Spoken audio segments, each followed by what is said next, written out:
अस्सलामुअलैकुम मेरे दोस्तों, सज्जनों और बेलियों। मैं हूँ इजहार अहमद और वेलकम करता हूँ आपको किचन गार्डनिंग चैनल पर। और उम्मीद भी रखता हूँ कि आप सब लोग खैरियत से होंगे, फिटफाट होंगे, अच्छे अच्छे से कामों में खूब अच्छे से बिजी होंगे। दोस्तों, आज का मेरा topic how to grow mint plant from mint plant, कि मिंट प्लांट को आप कैसे ग्रो कर सकते हैं फ्रॉम कटिंग। ये जो गुच्छी आप देख रहे हैं, ये बंडल भी इसको कहते हैं और गुच्छी भी कहते हैं। ये मार्केट से मैं लेकर आया हूँ, जहाँ पर सब्ज़ी हमें मिलती है पकाने के लिए। वहाँ से मैं 10 रुपये की लेकर आया हूँ और इसके थ्रू हम इसको मल्टीपल करेंगे और ग्रो करने की कोशिश करेंगे कि ये कैसे ग्रो होती है। जितना इजी मैंने मिंट प्लांट को देखा, इतना आसान और कोई भी पौधा नहीं है। मतलब ये इतना ईजी टू ग्रो है। तो इसको मैं ग्रो करने वाला हूँ। 4 मेरे पास मीडियाज़ हैं। फर्स्ट में मिट्टी है, सेकंड में रेत है, थर्ड में ओनली कोकोपीट है और फोर्थ में ओनली पानी है। ये पानी के अंदर भी हम ग्रो करने की कोशिश करेंगे। आई थिंक आपको पानी दिख नहीं रहा होगा। ओके, हम चारों का एक्सपेरिमेंट करेंगे, चारों के अंदर देखेंगे टेस्ट करके इन चारों में से किसमें ज़्यादा ग्रोथ होती है। तो कटिंग लगाने का बहुत आसान तरीका है। सबसे पहले आप गुट्टी को खोल लीजिए और हेल्दी हेल्दी सी जो आपको लगे स्टेम, उसको आप ले लीजिए और एक्स्ट्रा उसके लीव्स काट दीजिए। जिस तरह ये है, इसके सारे हम लीव्स काट देंगे, जस्ट टहनी बाकी बचेगी। टोटल लीव्स आप काट दीजिए, जस्ट इसका नोड एरिया मत काटिएगा। नोड एरिया मैं बताता हूँ आपको। जिस तरह ये है, ये इसका नोड एरिया होता है। अगर इसको हम काट देंगे, यहीं से इनकी ब्रांचेस बनेगी, यहीं से इनके न्यू न्यू लीव्स निकलेंगे, यहीं से शूटिंग निकलेंगी। अगर हम ये भी काट देंगे तो शूटिंग स्टार्ट नहीं हो पाएगी लीव्स की। इसलिए आप नोड एरिया को मत काटिएगा, जस्ट लीव को काटिएगा। फॉर एग्जांपल ये देख रहे हैं आप, ये वाला, ये भी नोड एरिया से एक शूट निकल रहा है ये भी। तो अगर हम इनको काट देंगे, इस एरिया को काट देंगे, तो यहाँ से शूटिंग स्टार्ट नहीं हो पाएगी। ओके, हमने पत्ते काट दिए इसके। इसी तरह मैं सारे पत्तों को काट लेता हूँ। ओके, कुछ इस तरह का आपके पास स्टेम बन गई है। अब हम इसको लगाएंगे मिट्टी के अंदर। मिट्टी आप कोई भी ले सकते हैं, लेकिन मेरे पास बालू मिट्टी है। मैं चारों में एक्सपेरिमेंट करना चाहता हूँ। आप चिकनी मिट्टी में भी उगा सकते। ये तो इतना इजी टू ग्रो है कि आप हर किस्म की सॉइल में, इवन के आप जो रोकी सॉइल होती है उसके अंदर भी पथरीली रेत होती है, पथरीली मिट्टी होती है, पत्थर वाली मिट्टी जिसमें छोटे छोटे स्टोन होते हैं, उसके अंदर भी आप इसको ग्रो कर सकते हो। तो मैंने ऑलरेडी इसमें पानी भर लिया था, मतलब इसको मॉइस्ट कर लिया था मिट्टी को। अब मैंने इसको लगा दिया है। अब साइडों से थोड़ा सा इसको दबा दूंगा और थोड़ा सा और पानी दे दूंगा ताकि इसका जो एयर पॉकेट्स है वो ख़त्म हो जाए। अब हम इन सब को इसी तरह लगा लेते हैं। पहले मैं इनके पत्ते डिफोलिएट कर लेता हूँ, रिमूव कर लेता हूँ, देन शेयर करता हूँ।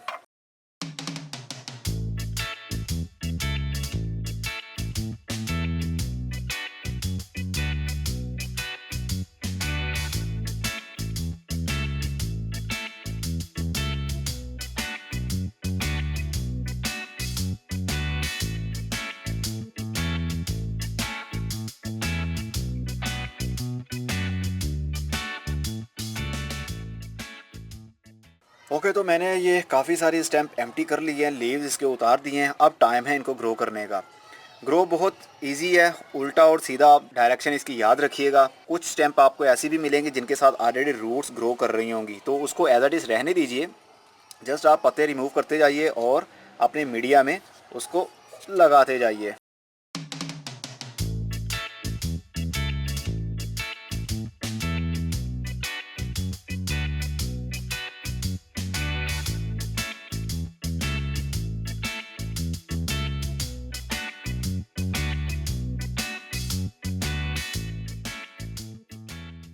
और अब बारी आती है पानी में लगाने की। तो पानी में लगाने के लिए भी जस्ट इतना पानी आप ग्लास के अंदर भरें कि उसका रूट एरिया करीब करीब 1 इंच इसके अंदर स्टेम डूबी रहे और 24 घंटे डूबी रहे। इसका पानी कम नहीं होने देना।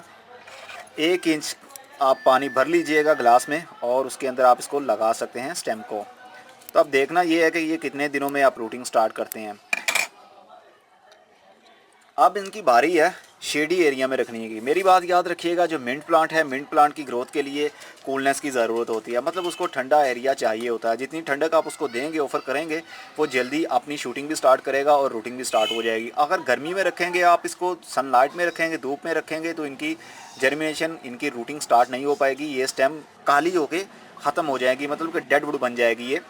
इसलिए इसको ज़्यादा कूलनेस दीजिए। कूलनेस के साथ साथ आप इसको ऑफर कर सकते हैं ह्यूमिडिटी। अगर आप किसी हॉट एरिया में रहते हैं तो आप टाइम टू टाइम दिन में 3 से 4 मरतबा इनके ऊपर पानी का शावर कर दिया करें ताकि ह्यूमिडिटी बनी रहे।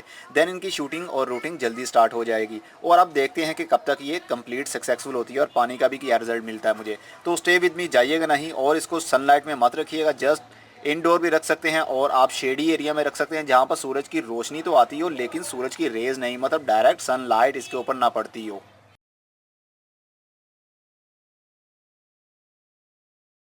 17 दिन बाद का ये रिजल्ट है। 17 दिन बीत गए, 17 डेज बीत गए हैं। अब मैं चाहता हूँ इसकी रूट्स चेक करूँ डेवलप होना स्टार्ट हुई है या नहीं।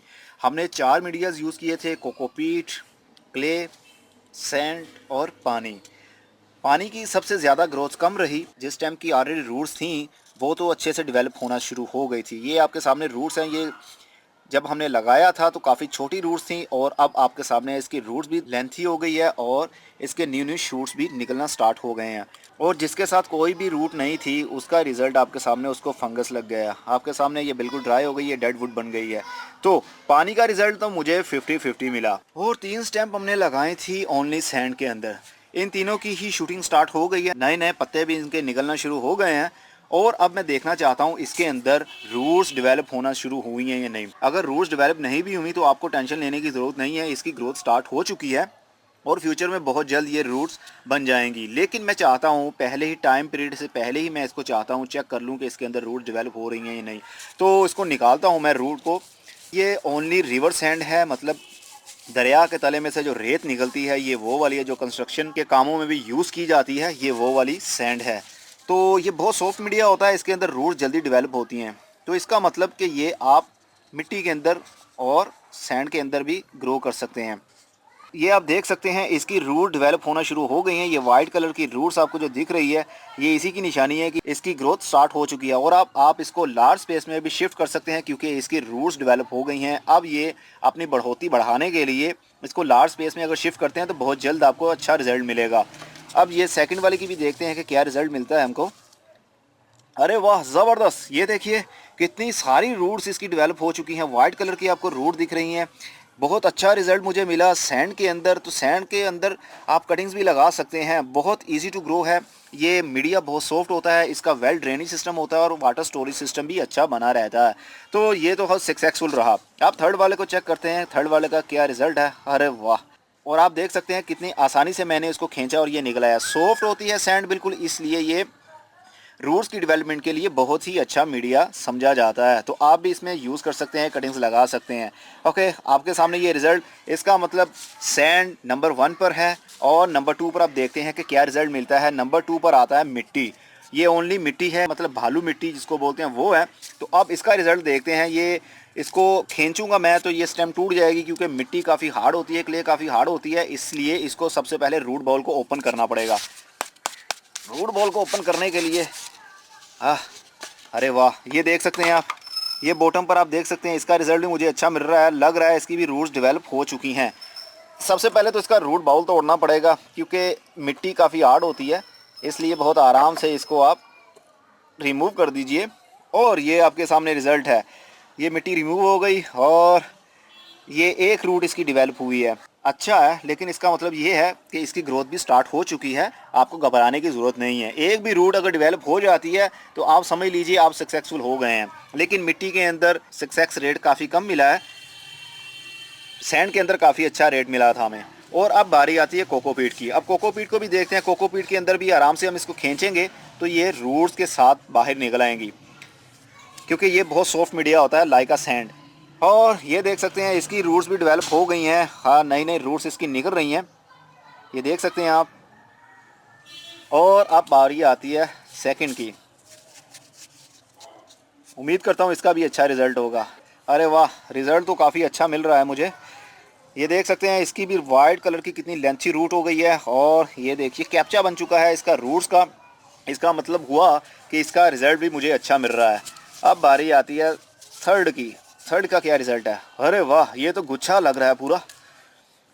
बहुत ही अच्छा, बहुत ही ज़बरदस्त रिज़ल्ट और सक्सेसफुल रेट हमें मिला। इसका रूट्स की जर्मिनेशन जल्दी स्टार्ट हुई। अब अगर कंपेयर किया जाए दोनों को, सैंड को और कोकोपीट के रिज़ल्ट को, तो मेरे हिसाब से सबसे ज़्यादा रिजल्ट मुझे कोकोपीट में नज़र आया। कोकोपीट में ज़्यादा वाइट रूट्स भी हैं और छोटी छोटी काफ़ी सारी रूट्स हैं, और सैंड के अंदर भी रूट्स की डेवलपमेंट हुई लेकिन बहुत कम हुई। दोनों मीडिया बहुत अच्छे हैं, आप सैंड के अंदर भी कटिंग लगा सकते हैं और कोकोपीट के अंदर भी कटिंग्स लगा सकते हैं। और हमें जो मिट्टी के अंदर मिला, मिट्टी के अंदर मैंने जस्ट एक ही स्टेम लगाई थी और एक स्टेम की जस्ट एक ही रूट डेवलप हो पाई है। इसका मतलब मिट्टी काफ़ी हार्ड होती है जिसकी वजह से कटिंग जल्दी सक्सेसफुल नहीं हो पाती। इसलिए आप सॉफ्ट से सॉफ्ट मीडिया यूज़ करने की कोशिश करेंगे तो आपको रिजल्ट अच्छा मिलेगा। और पानी के अंदर तो बिल्कुल ही रिजल्ट मुझे अच्छा नहीं मिला, बहुत बुरा रिजल्ट मिला है मुझे, लेकिन फिर भी अच्छा है क्योंकि ये ग्रोथ तो चल रही है इसकी। कोकोपीट और सैंड को आप यूज़ कर सकते हैं कटिंग्स लगाने के लिए। नेक्स्ट मंथ आ रहा है, जनवरी के मिड में रोज़ प्लांट की कटिंग्स लगा ली जाती हैं। आप भी रोज़ प्लांट की कटिंग्स लगा सकते हैं। देसी रोज़ की कटिंग लगाइए, सैंड में भी लगाइए, कोकोपीट में भी लगाइए, आपको बहुत अच्छा रिजल्ट मिलने वाला है। ओके, उम्मीद करता हूँ आपको खूब अच्छे से समझ लग गई होगी। रिजल्ट भी आपके सामने है, आप खुद कंपैरिजन कर सकते हैं और आप भी ऐसा करना शुरू कर दीजिए। अगली वीडियो में फिर किसी नई इन्फॉर्मेशन के साथ मिलेंगे, तब तक के लिए good bye, see you and tata, और अपना बहुत सा ख्याल रखिएगा।